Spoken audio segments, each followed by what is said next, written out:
In developing countries, labor organizations have often been suppressed, and the growth of the middle class has been held back by corruption and underinvestment.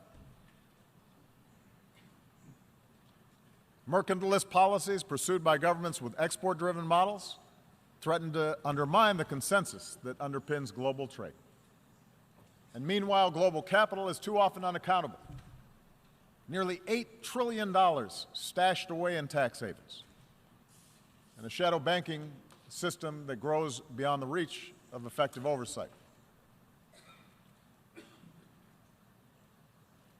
A world in which 1% of humanity controls as much wealth as the other 99% will never be stable. I understand that the gaps between rich and poor are not new, but just as the child in a slum today can see the skyscraper nearby, technology now allows any person with a smartphone to see how the most privileged among us live and the contrast between their own lives. Di negara-negara berkembang, organisasi buruh sering ditekan, dan pertumbuhan kelas menengah terhambat oleh korupsi dan kurangnya investasi. Kebijakan merkantilis yang ditempuh oleh pemerintah dengan model yang didorong oleh ekspor mengancam untuk melemahkan konsensus yang menopang perdagangan global. Dan selanjutnya, modal-modal terlalu sering tidak dapat dipertanggungjawabkan. Hampir 8 triliun dolar disimpan di surga pajak. Sistem perbankan bayangan yang tumbuh di luar jangkauan pengawasan yang efektif, di mana dunia 1% umat manusia mengendalikan kekayaan sebanyak 99% lainnya tidak akan pernah stabil.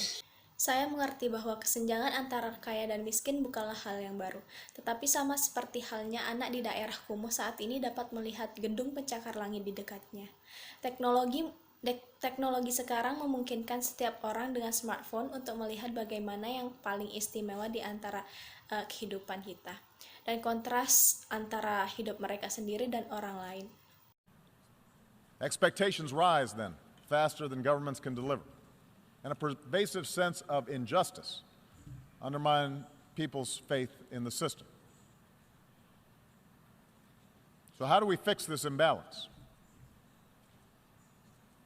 We cannot unwind integration any more than we can stuff technology back into a box, nor can we look to failed models of the past. If we start resorting to trade wars, market-distorting subsidies, beggar-thy-neighbor policies, an over-reliance on natural resources instead of innovation, these approaches will make us poor collectively, and they are more likely to lead to conflict.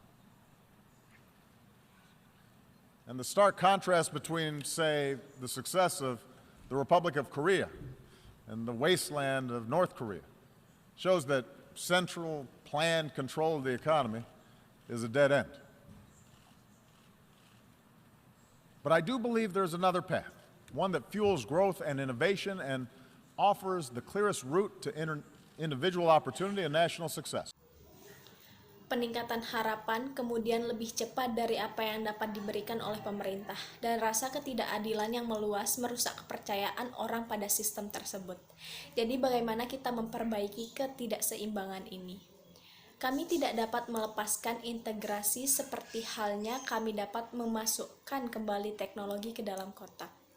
Kita juga tidak bisa melihat model masa lalu yang gagal. Jika kita mulai beralih ke perang dagang, subsidi yang mendistorsi pasar, kebijakan tetangga yang mengemis, ketergantungan yang berlebihan pada sumber daya alam daripada inovasi, pendekatan ini akan membuat kita lebih miskin secara kolektif, dan mereka lebih cenderung mengarah kepada konflik. Dan kontras yang mencolok antara katakanlah keberhasilan Republik Korea dan Gurun Korea Utara menunjukkan bahwa kontrol ekonomi yang terencana dan terpusat adalah jalan buntu. Tetapi saya yakin ada jalan lain, jalan yang mendorong pertumbuhan dan inovasi, dan menawarkan rute yang paling jelas menuju peluang individu dan kesuksesan nasional. It does not require succumbing to a soulless capitalism that benefits only the few, but rather recognizes that economies are more successful when we close the gap between rich and poor, and growth is broadly based. And that means respecting the rights of workers so they can organize into independent unions and earn a living wage. It means investing in our people, their skills, their education, their capacity to take an idea and turn it into a business.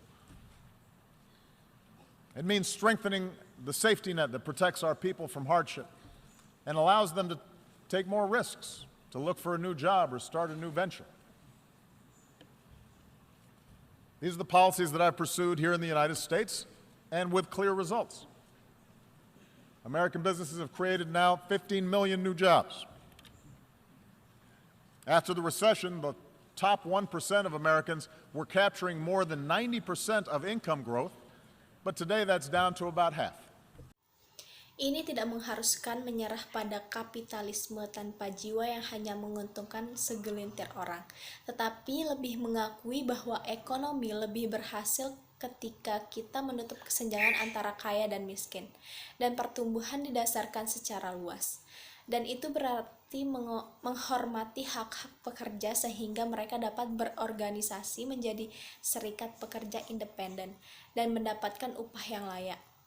Itu berarti berinvestasi pada orang-orang kami, keterampilan mereka, pendidikan mereka, kapasitas mereka untuk mengambil ide dan mengubahnya menjadi bisnis. Ini berarti memperkuat jaringan pengamanan, melindungi orang-orang kita dari kesulitan dan memungkinkan mereka mengambil lebih banyak resiko untuk mencari pekerja baru atau memulai usaha baru. Ini adalah kebijakan yang saya lakukan di sini di Amerika Serikat. Dan dengan hasil yang jelas, bisnis Amerika sekarang telah menciptakan 15 juta pekerjaan baru. Setelah resesi, 1% teratas orang Amerika menangkap lebih dari 90% pertumbuhan pendapatan. Tapi hari ini turun menjadi sekitar setengahnya. Last year, poverty in this country fell at the fastest rate in nearly 50 years. And with further investment in infrastructure and early childhood education and basic research, I'm confident that such progress will continue. So just as I've pursued these measures here at home, so has the United States worked with many nations to curb the excesses of capitalism, not to punish wealth, but to prevent repeated crises that can destroy it. That's why we've worked with other nations to create higher and clearer standards for banking and taxation. Because a society that asks less of oligarchs than ordinary citizens will rot from within. That's why we've pushed for transparency and cooperation in rooting out corruption and tracking illicit dollars. Because markets create more jobs when they're fueled by hard work and not the capacity to extort a bribe. Tahun lalu kemiskinan di negara ini turun pada tingkat tercepat dalam hampir 50 tahun. Dan dengan investasi lebih lanjut dalam infrastruktur dan pendidikan anak usia dini dan penelitian dasar, saya yakin bahwa kemajuan seperti itu akan terus berlanjut.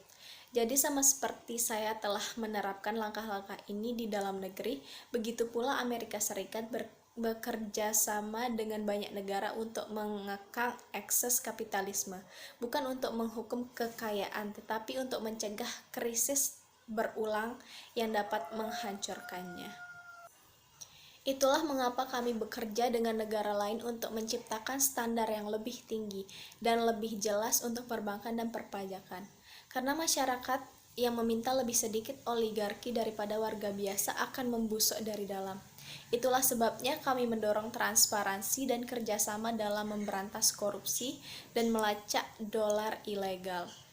Karena pasar menciptakan lebih banyak pekerjaan ketika didorong oleh kerja keras dan bukan kapasitas untuk memeras suap.